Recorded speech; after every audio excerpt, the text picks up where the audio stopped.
함께 읽은 본문 말씀 가지고 화평케 하는 자, 화평케 하는 자라는 제목으로 함께 은혜를 나누도록 하겠습니다. 계속되는 팔복의 말씀, 여러분 지난 주일은 추수감사주일이었으니까 감사에 관한 말씀을 나눴고요. 계속되는 팔복의 말씀, 오늘 7번째 시간입니다. 화평케 하는 자. 우리 처음부터 말씀을 좀 다시 한번 상기해 볼까요? 심령이 가난한 자. 심령이 가난한 자는 복이 있나니 저들이 천국을 얻게 될 것이며. 여러분, 우리 첫 번째 나눴던 심령이 가난한 자는 복이 있나니 천국이 그들의 것이며, 여기서부터 출발해서 오늘 7번째 시간, 화평케 하는 자는 복이 있나니 하나님의 아들이라 일컬음을 받을 것이며. 여러분, 팔복의 말씀들을 가만히 듣다 보면 이보다 더 귀한 복이 없음을 우리는 깨닫게 됩니다. 이 복은 심령이 가난해서 받는 복이 아니라고 그랬어요. 복을 이미 받은 자가 갖게 되는 마음이라고 그랬습니다. 복을 받은 자가 이 땅을 살아가는 삶의 품성, 세상을 향한 태도, 그것이 바로 이 팔복에 담겨진 말씀이다라는 것을 우리가 계속 은혜를 나누었습니다. 오늘도 마찬가지죠. 하나님의 자녀가 되기 위해서 화평케 하는 자가 되라. 우리는 그렇게 사실은 알고 있어요. 우리가 피스메이커가 되고 평화를 만드는 자가 되어야 하나님의 자녀로 일컬음을 받게 된다. 어찌 보면 논리적으로 볼 때는 이게 맞아요. 원인과 결과를 말하잖아요. 원인이 뭐예요? 너희가 화평케 하는 자가 될 때 비로소 하나님의 자녀라 일컬음을 받게 된다. 그런데 오늘 이 말씀을 기록한, 이 말씀을 산상수훈 제자들과 무리들에게 이 말씀을 하신 예수님의 의도를 찾아보면 이것은 그런 의미가 아니라고 그랬죠. 복을 받은 자는 화평을 만드는 자가 된다는 겁니다. 여러분, 우리가 받은 복이 무엇인 줄 아십니까?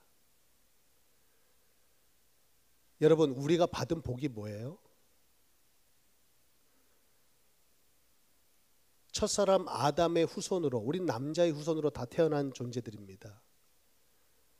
첫사람 아담이 창세기 3장에서 범한 그 범죄, 말씀을 저버리고 선악과를 범하고 하나님을 떠난 그 사건 이후로부터 남자의 후손으로 태어난 모든 인생에는 죄의 근원을 가지고 태어나요. 그게 바로 원죄라고 성경은 말씀합니다. 죄의 근원인 거예요.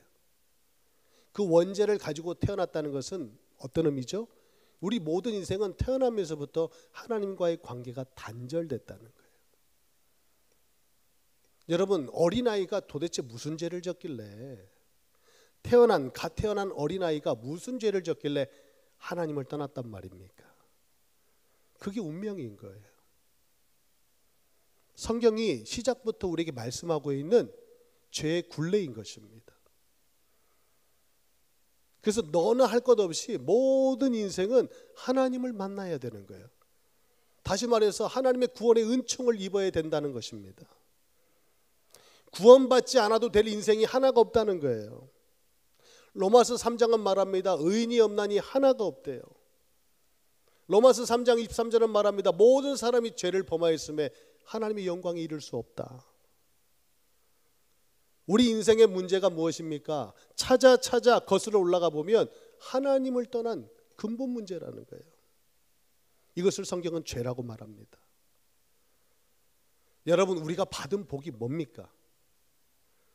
우리가 받은 복이 뭐냐 이거예요. 우리는 이 사실을 놓치지 말아야 됩니다. 매 주일마다 다른 말씀을 나누는 것 같아도 늘 이 은혜를 상기하고 기억해야 하는 줄 믿습니다. 어떤 말씀을 피고 우리가 말씀을 나눠도, 창세기를 펴고 계시록을 펴도 모든 말씀 속에서 우리에게 주시는 말씀은 한 가지, 너희가 받은 복이 무엇인 줄을 알라는 것입니다. 여러분, 우리 팔복의 말씀을 나누면서 우리가 받은 복이 무엇인지를 예수님은 8번이나 말씀하시면서 우리에게 강조해 주고 있어요. 너희는 복을 받았다는 거예요. 너희에게 복이 있다는 거예요. 그래서 이미 복을 받은 사람이, 하늘의 복, 영원한 복, 그 생명을 받은 우리가 이 땅에 그 복을 모르는 사람들, 그 은혜를 알지 못하는 사람들과 똑같이 경쟁하면서 살아가지 말고 너희는 심령이 가난한 자가 되어서 살아가라. 에서부터 시작해서 오늘 우리에게 주시는 말씀, 너희는 화평케 하는 자가 되라. 왜요? 우리 인생 가운데 가장 큰 은혜, 큰 복이 뭐냐? 하나님과 우리 사이에 가로막혔던 죄의 담이 무너졌기 때문에 그렇습니다. 죄의 담이 무너졌다는 거예요. 하나님과 우리 사이에 가로막혔던 죄의 담이 무너졌다니까요. 여러분, 제가 한번 말씀을 읽어드릴까요? 이사야 59장 1절 2절 말씀해 보니까 이런 말씀이 있어요. 잘 들어보세요. 여호와의 손이 짧아 구원하지 못하심도 아니요 귀가 둔하여 듣지 못하심도 아니라 오직 너희 죄악이 너희와 너희 하나님 사이를 갈라 놓았고 너희 죄가 그의 얼굴을 가리어서 너희에게 듣지 않으시게 함이니라. 여러분, 여호와의 손이 짧아서 우리를 구원 못하시는 게 아니래요. 여호와의 귀가 둔해서 우리의 음성, 우리의 간구를 듣지 못하심이 아니라는 거예요. 뭐가 문제라는 거예요? 죄의 담이 있다는 거예요. 죄가 우리를, 하나님과 사이를 가로막고 있다는 거예요. 여러분, 화평이 뭔지 아십니까? 오늘 말씀에서 우리 먼저 마음에 담아야 될 화평이란 단어, 어떻게 여러분 다가오세요? 화평케 하는 자는 복이 있나니. 여러분, 여기서 말하는 화평이 뭡니까? 어떤 분은 그렇게 얘기하더라고요. 한자를 풀어가지고 화자가요, 그 쌀하고 입구자를 쓰고 있는데 그 쌀을 모든 사람이 입에 공평하게 넣어주는 게 화평이래요. 한자를 풀면 그런 의미를 담고 있다고 합니다. 화평이 뭐냐면 공평하게 모든 사람의 입에 쌀을 넣어주면 그게 화평이래요. 이 의미가 있죠.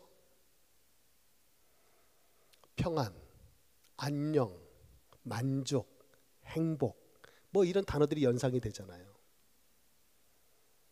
그런데요, 그 정도가 아닙니다. 오늘 성경에서 말씀하고 있는 이 화평이라는 단어에 담긴 의미는 보이지 않는 하나님과 우리 사이의 관계가 바로 화평이 있고 없고라는 거예요. 여러분 생각해 보세요. 오늘도 많은 사람들이 하나님 없이, 하나님을 떠나서 살아갑니다. 나름대로 세상에서 부를 이루고 명예를 가지고 나름대로 출세하고 성공해서 이 모양 저 모양으로 살아가는데 하나님과의 관계가 가로막혀 있다면, 하나님을 떠나 있다면, 죄 가운데 아직도 머물러 있다면 그 인생 가운데 참된 만족이 있을까요? 여러분 한번 마음속에 대답해 보세요. 여러분, 돈을 많이 가지면 우리 인생에 참 만족이 있을까요? 참 평안이 있을까요? 저는 이렇게 설명드리고 싶어요. 돈이 많고 우리가 힘이 있으면요, 삶이 좀 편안해져요. 이 편안이라는 단어는 영적인 단어보다는 육적인 의미가 더 크다고 봅니다. 내 몸이 편해지는 거예요. 돈이 많으면요, 돈으로 많은 일들을 해결할 수 있기 때문에 사람도 부릴 수 있고, 그렇죠? 여러 가지 일들이 편해지는 거예요. 생각해 보세요. 집도요, 돈이 좀 없으면 엘리베이터 없는 집에 살아야 돼요. 4층까지 여러분 걸어 올라가 보셨어요? 뭐 미국의 캘리포니아에서는 4층짜리 건물에 살기가 어렵죠. 보통 당층이나 2층 정도. 그렇죠? 한국에서는 돈이 없는 사람들이 어디서 사냐면 그 엘리베이터 없는 계단을 올라 한 4층, 5층에서 살아야 돼요. 연립주택에서. 근데 돈이 있으면 아파트에 딱 가면 엘리베이터가 없는 아파트가 없잖아요. 편안해지는 거예요. 그런데 돈이 우리에게 평안을 가져다 주지는 않는 것 같아요. 오히려 돈이 많으면 많을수록 지켜야 될 게 많은 거예요. 지켜야 될 게 많아요. 신경 쓸 게 많아요. 여러분, 초가 삼간에 사는 사람이 마음이 편하겠어요? 저 궁궐의 대궐에 사는 사람이 마음 편하겠어요? 우리가 생각할 때는 대궐에 사는 사람들이 편할 것 같죠? 아니요. 진짜 마음의 평안은 초가 삼간에 사는 사람들이 더 다리 펴고 잔다니까. 아니요, 이게 이해가 안 되는 상황인데, 그렇죠? 그래서 마음의 평안은 돈으로 얻을 수 없다는 것을 우리가 깨닫게 되는 거예요. 그럼에도 불구하고 오늘도 우리는 돈을 쫓아가는 줄 모릅니다. 하나님을 떠난 인생에 참 평안이 있냐? 하나님을 떠난 인생에 참 만족이 있냐? 라고 묻는다면 여러분은 뭐라고 대답하시겠냐 이거예요. 그래서 이 화평이라는 단어는 반드시 하나님과의 관계에서부터 우리에게 주어지는 것임을 깨닫게 되는 것입니다. 하나님과의 관계를 떠나서 얘기할 수 없는 단어가 화평이라는 거예요. 우리 예수님께서 이 땅에 그리스도로 오셨습니다. 십자가에서 그 사역을 완성하셨습니다. 그리고 그 마침표를 어떻게 찍으셨죠? 십자가에서 찍지 않으셨어요. 부활하심으로 그리스도의 사역을 완성하신 줄 믿습니다. 무덤에서 다시 살아나셨어요. 죽음에서 그 굴레를 쇠사슬을 끊으시고 다시 부활하신 줄 믿습니다. 예수가 십자가의 죽음으로 끝이 났다면 그는 그리스도가 될 수 없어요. 그냥 유대 한 청년이 혈기에 고래고래 고함치다가 사람들이 그렇게 자제를 시켰건만 자제하지 못해서 주체하지 못해서 그렇게 요란법석을 떨다가 십자가형에 처참하게 비참하게 달려 죽은 것으로 끝나는 한 이 스토리로 끝나고 말 거예요. 그런데 그렇게 없어져야 될 한 사람의 이야기가 오늘도 수천 년이 지난 이 시대에도 그 예수를 바라보고 그 예수를 믿는 자들이 왜 세계 도처에 이렇게 일어나고 있는 겁니까? 그분이 부활하셨기 때문에 그래요. 예수의 부활을 우리 인간의 머리로는 이해가 안 됩니다. 믿을 수 없는 사실이에요. 사람이 죽었다가 다시 어떻게 부활합니까? 믿을 수가 없어요. 그런데 여러분, 이 사실이 거짓이라면, 많은 사람들이 이 사실을 은폐하려고 얼마나 많은 애를 썼습니까? 그런데 이것이 여러분 사실은요, 사실인 거예요. 기침하고 바늘은 숨길 수가 없다면서요. 맞아요? 여러분, 기침이 나오는 걸 막을 수가 없잖아요. 숨길 수가 없어요. 그리고 호주머니에 있는 바늘은요, 어떻게든 삐집고 나오는 법입니다. 감출 수가 없고 숨길 수가 없다는 거예요. 여러분, 거짓은요, 아무리 고래고래 고함쳐도 거짓입니다. 처음에는 사실처럼 보여요. 그런데 반드시 거짓은 거짓으로 드러나는 거예요. 사실은요, 아무리 거짓 같아도 나중에는 사실로 밝혀져요.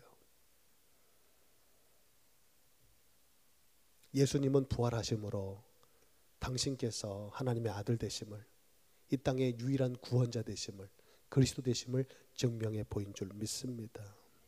아멘입니다. 아멘입니다. 그 부활하신 주님이 제자들에게 와서 첫 번째 하신 말씀이 뭔지 아세요? 요한복음 20장에 보면 평안할지어다. 여러분, 예수님이 부활하셔서 할 얘기가 없어서 그런 얘기 하셨을까요? 왜 그런 얘기 하셨을까요? 여기는 너무 신묘막측한 의미가 담겨 있는 거예요. 평안할지어다. 예수님께서 이 땅에 오셔서 그리스도의 사역을 완성하시기 전에는 이 땅에 평안이 없었다는 얘기예요. 하나님이 창조하신 에덴 동산에서는 평안이 있었죠. 그런데 범죄함으로 하나님을 떠남으로 그 순간 평안을 잃어버리게 된 거예요. 참 평안을 잃어버리게 된 거예요. 하나님을 떠난 인생은 참 평안을 알 수가 없어요. 그래서 예수님 뭐라고 해요? 평안을 너에게 주노라. 이 평안은 세상이 알 수가 없다. 세상이 줄 수가 없다. 여러분, 오늘 여러분 안에 그 평안이 있습니까? 평안이 있습니까? 한번 좌우로 인사하면서 그렇게 서로를 축복합시다. 평안하십니까? 평안하십니까? 옛날에는 우리 어르신들 그렇게 인사했죠. 식사하셨습니까? 진지 드셨습니까? 밥 못 먹고 살 때는 항상 그렇게 인사했어요. 여러분, 초대교회 성도들은 어떻게 인사했어요? 샬롬, 샬롬, 샬롬. 그리스도 예수 안에서 우리가 드려야 될 인사는, 함께 주고받고 나눠야 될 인사는 바로 그것입니다. 샬롬, 평안할지어다. 오늘도 그리스도 예수 안에서 평안하십시오. 장로님 평안하십시오. 권사님 평안하십시오. 집사님들, 사랑하는 우리 모든 영 가족들, 주님 안에서 평안하시기를 축복합니다. 샬롬, 샬롬. 여러분, 평안은요, 염려가 사라질 때 평안이 자리 잡는 거예요. 어둠이 사라질 때 빛이 임하듯이 그 빛 대신 예수 그리스도가 평안으로 내 마음속에 자리 잡을 때 모든 염려, 근심, 걱정이 사라지는 거예요. 그런데 오늘 그리스도인들의 모습을 보면 그리스도 예수 안에서 누려야 될 그 참된 평안의 복을 받았음에도 불구하고 못 누리고 모든 수심, 염려, 근심이 우리 마음속에 자리 잡고 있음을 우리가 볼 수가 있습니다. 그래서 오늘 예수님 말씀하신 네가 복이 있다. 네가 이 복을 받은 자다. 그러니 평안하라. 평안하라. 우리 한성이가 밤마다 막 계산을 해요. 지난달에는 전기세가 얼마나 왔지. 다음 달에는 물세. 이제 언니 샤워를 좀 그만해. 물세가 너무 많이 나오고 있어. 지금 날씨가 추워졌지만 히딩하지 마 엄마. 전기세 너무 많이 나오고 있어. 한성이가 계속 집에서 계산하면서 그 걱정하고 있으면 되겠어요, 안 되겠어요? 그 잠을 못 자는 거예요. 애가 늘 염려 근심에 사로잡혀가지고. 그러면 되겠어요, 안 되겠어요? 아니, 아버지가 다 살아있는데 이 아버지가 다 전기세 내주고 물세 내주고 유틸리티 TV부터 시작해서 다 렌TV까지 다 내주는데 지가 렌TV를 걱정하고 앉아있으면 되겠냐 이거. 아빠 내가 지금 용돈을 모아갖고 지금 한 300불 가지고 있는데 이거 렌TV에 보탰어 아빠. 이러면 안 되잖아요. 우리가 지금 그런 격인 게 우리가 그러고 살고 있는 거예요. 여러분, 제가 이번 주에는 그런 푸념을 늘어놨어요. 나이가 50인데 내 명의로 된 집이 한 채가 없냐? 남들은 그렇게 좋은 차, 멋진 차 다 타고 다니는데 그 페이오프 된 차 한 대가 없냐? 이런 생각이 순간 들어오는 거예요. 그래서 좀 낙심이 되더라고요. 나이 50이 됐는데 내가 뭐하고 살았나? 그랬더니 집사람이 저한테 그러는 거예요. 여보, 다 하나님 건데 당신 이제부터 소유권을 주장하려고 그래? 내 거 한번 만들어 보려고 그래? 그거 다 하나님 거잖아. 그 말에 제가 머리를 망치로 맞은 느낌이었어요. 다 주님 건데 내 것에 프로퍼티가 있는지를 이제 체크하는 거예요. 내 게 뭐가 있나 봤더니 아무것도 없네. 50년 인생을 살았는데 내 게 없다면 너무 서글퍼지는 거예요. 앞으로 내 인생 어떻게 될까 걱정되기도 하고 염려되기도 하고.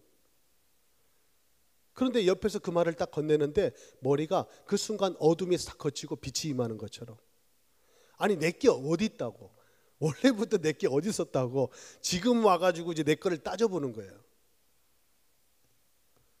옷 한 벌을 샀대요. 잠바 한 벌을 사가지고 이래하고 한성이가 같이 입기로 약속을 했는데 한성이가 몰래 엄마한테 가서 자기 용돈을 주면서 엄마 이거부터 내 거야.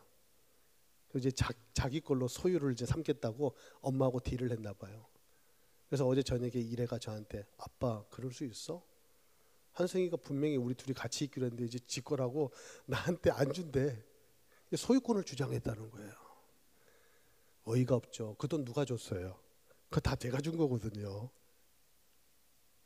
여러분, 우리가 그러고 살고 있는지 몰라요. 그러니까 염려, 근심, 걱정이 끊이지 않는 거예요. 여러분, 오늘 말씀을 들으면서 잃어버렸던 평안을 다시 찾아내시길 축복합니다. 가장 불쌍한 사람이요, 크루즈에 타가지고 밥값이 무서워서 밥 안 먹고 며칠을 굶는 사람이에요. 우리 장님들은 크루즈 타고 여러 여행 다녀오시잖아요. 크루즈 타면 다 인클루드 돼 있잖아요. 다 계산이 끝난 거거든. 그럼 아침, 점심, 저녁으로 마음껏 먹어도 돼요. 두 번 먹어도 되고 세 번 먹어도 돼요. 그런데 크루즈 탄 사람이 내가 지금 캐시를 못 챙겨와가지고 카드도 안 챙겨와서 밥값을 지불할 게 없어서 쫄쫄 굶고 견디다 못해 쓰러지면 되겠어요? 그 바본 거예요. 이미 다 계산해 놨는데 몰라서 못 누리고 못 먹으면 불쌍한 거죠. 오늘도 하나님께서 우리에게 주신 평안을 못 누린다면, 그래서 오늘도 세상의 염려, 근심 모든 것 때문에 오늘도 내 삶이, 내 생각이, 내 마음이 지옥으로, 오늘도 천국의 시민권을 갖다 놓고 내 비자는 천국에 있는데 지옥의 삶을 살고 있다면 이건 너무 불행한 거 아니냐 이거예요. 여러분, 오늘 이 말씀을 들으면서 잃어버렸던 모든 평안을 다 찾아가시길 축복합니다. 할렐루야. 그러면 오늘 제 설교는 성공인 거예요. 뭘 하자는 게 아니에요. 사실은요, 화평케 하는 자라는 말은요, 좀 더 우리가 능동적으로 움직여야 될 것을 말씀하고 있는 것처럼 느껴져요. 화평하라 이렇게 말씀하시지 않고 화평케 하는 자는 하나님의 아들이라 일컬음을 받을 것이다. 이 말은 화평을 만들어 가는 자를 뜻하잖아요. 여러분, 화평이 없는 사람한테 화평을 만들려고 하면 되겠어요? 예를 들어 이런 겁니다. 오늘 제가 믿음에 확신이 없는데 여러분한테 확신을 가지라고 손을 떨어가면서 설교하는 거예요. 너무 불안한 거야. 오늘 못 보던 새로운 분들도 오셔가지고 긴장이 너무 돼가지고 설교가 안 돼. 너무 긴장이 돼가지고 덜덜덜덜덜 떨면서 설교를 하면서 여러분들 확신을 가지고 살아가십시오. 이거 웃기잖아요. 오늘 이 자리에서 평안하게 주님의 은혜를 누리면서 설교를 해야 여러분에게 그 은혜가 가도 갈 텐데, 나는 너무 불안해가지고 지금 앞도 보도 못하고 불안에 떨면서 덜덜덜덜 떨면서 이렇게 설교를 하면서 여러분에게 여러분 믿음의 확신을 가지시고 승리하며 삽시다 이러면 뭔가 안 맞잖아요. 내가 화평을 못 누리면서 어떻게 화평을 만들 수 있냐 이거예요. 하나님의 사랑이 메말라 버렸는데 어떻게 사랑을 베풀 수 있겠냐 이거예요. 내 안에 은혜가 다 메말라 버렸는데 어떻게 은혜를 베풀 수 있겠냐 이거예요. 저 후보댐에 가면 물이 차고 차서 그 수위가 올라가면 올라갈수록 후보댐에 수문이 활짝 열리는 거예요. 봄물이 터지듯이 물이 막 얼마나 거세게 빠져나가는지. 물이 차오르면요, 댐이 부하가 걸리기 때문에 수문을 열지 않으면 터져요. 수압이 얼마나 강합니까? 댐은요, 수문이요, 수위가 내려가면 절대 안 열려요. 근데 수위가 차오르면 댐 수문이 열린다니까요. 오늘 우리 인생도 마찬가지인 것 같아요. 하나님의 은혜가 위로부터 공급되는데 그 은혜가 내 인생의 댐에 차고 차올라서 수위가 오르면 오를수록 수문이 열리듯이 사랑이 열리고 은혜가 흘러가는 줄 믿습니다. 평안이 넘쳐야, 평안이 내 안에서 흘러넘쳐야 말에도 평안이, 삶에도 평안이.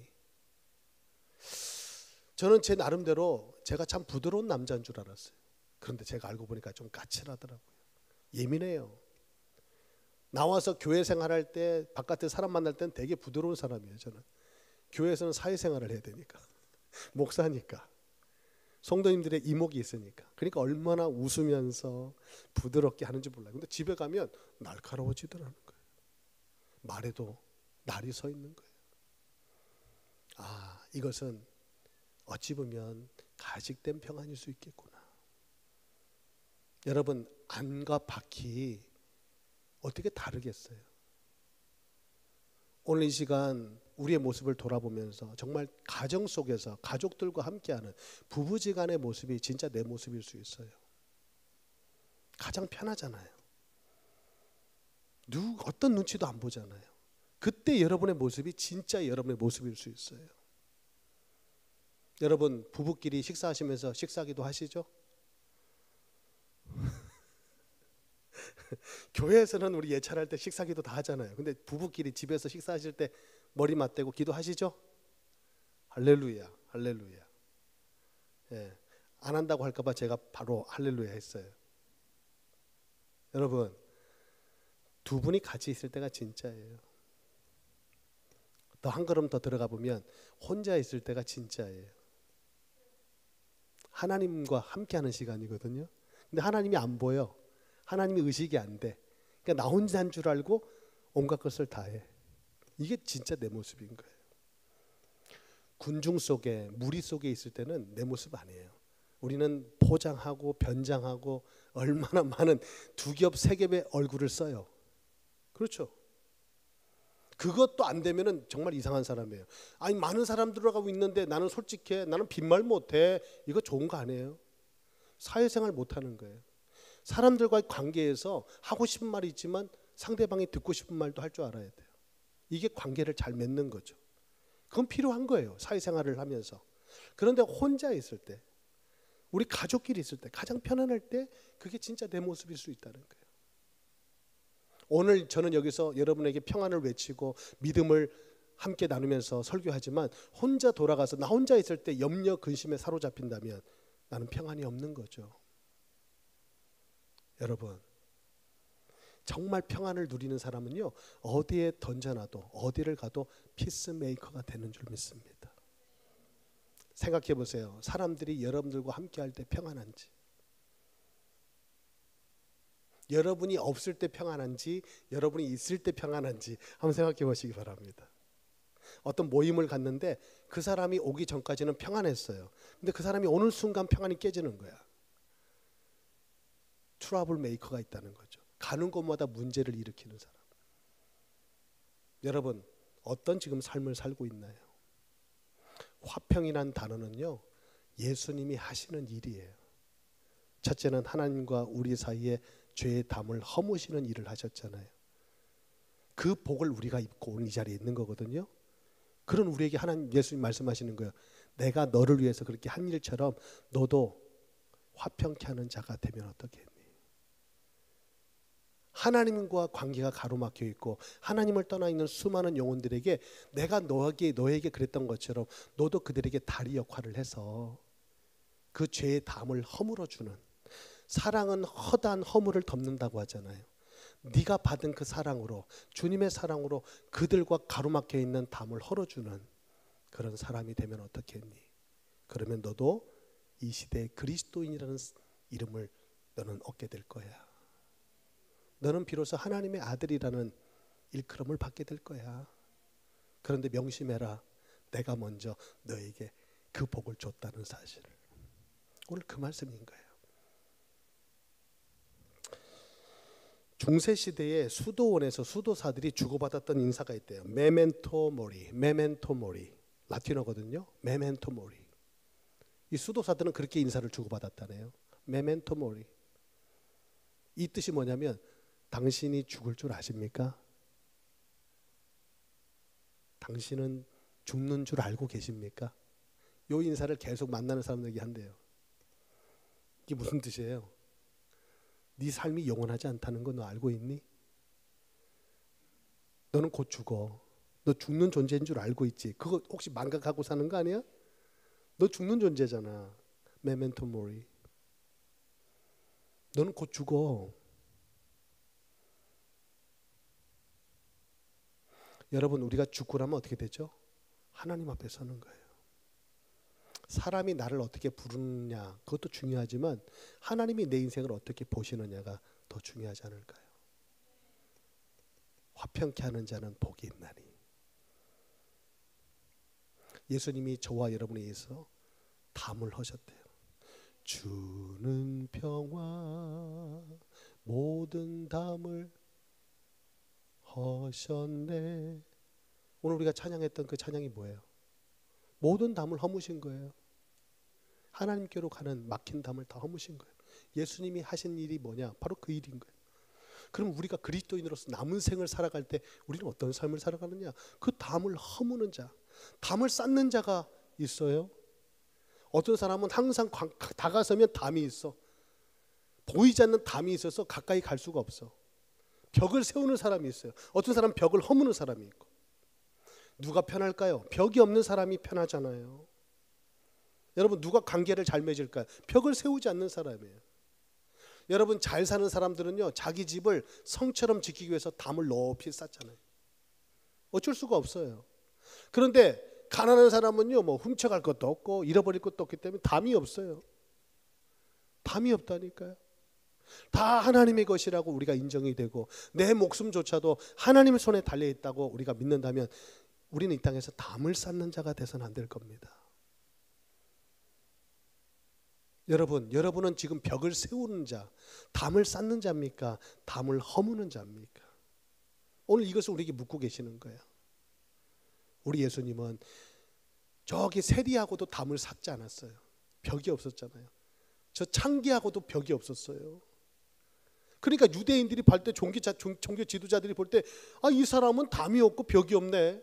우리는 바리새인이야, 우리는 종교 지도자들이야. 담을 높이 높이 쌓아서 사람들이, 부정한 사람들이 오지 못하도록 담을 쌓고 살았는데, 우리 예수님은 그들과 친구가 되고 벗이 되어서 담이 없이, 벽이 없이 사셨잖아요. 그리고 그들조차도 하나님의 구원의 은총을 잊고 잃어버렸던 참 평안을 되찾도록, 하나님과의 관계가 단절된 그들이 잃어버린 그 평안을 다시금 회복할 수 있도록 모든 죄의 담을 허셨던 예수님의 그 사역을 기억한다면, 여러분, 그것이 가장 그리스도인으로서의 값진 일이 아닐까요? 여러분, 죄의 담을 허무셨던 주님이 우리에게 주신 평안, 여러분 마음껏 누리시고 그 평안이 흘러 넘쳐서 여러분을 통해서 또 문영혼들이, 가족이, 지인이, 여러분의 친척들이 이 구원의 은총을 잊고 참 평안을 누릴 수 있었으면 참 좋겠습니다. 오늘 이 찬양이 더 가슴을 울렸으면 좋겠어요. 주는 평화, 모든 담을 허셨네. 여러분, 이 찬양의 가사가 우리 오늘 이 시간 믿음의 고백이 되기를 축복합니다.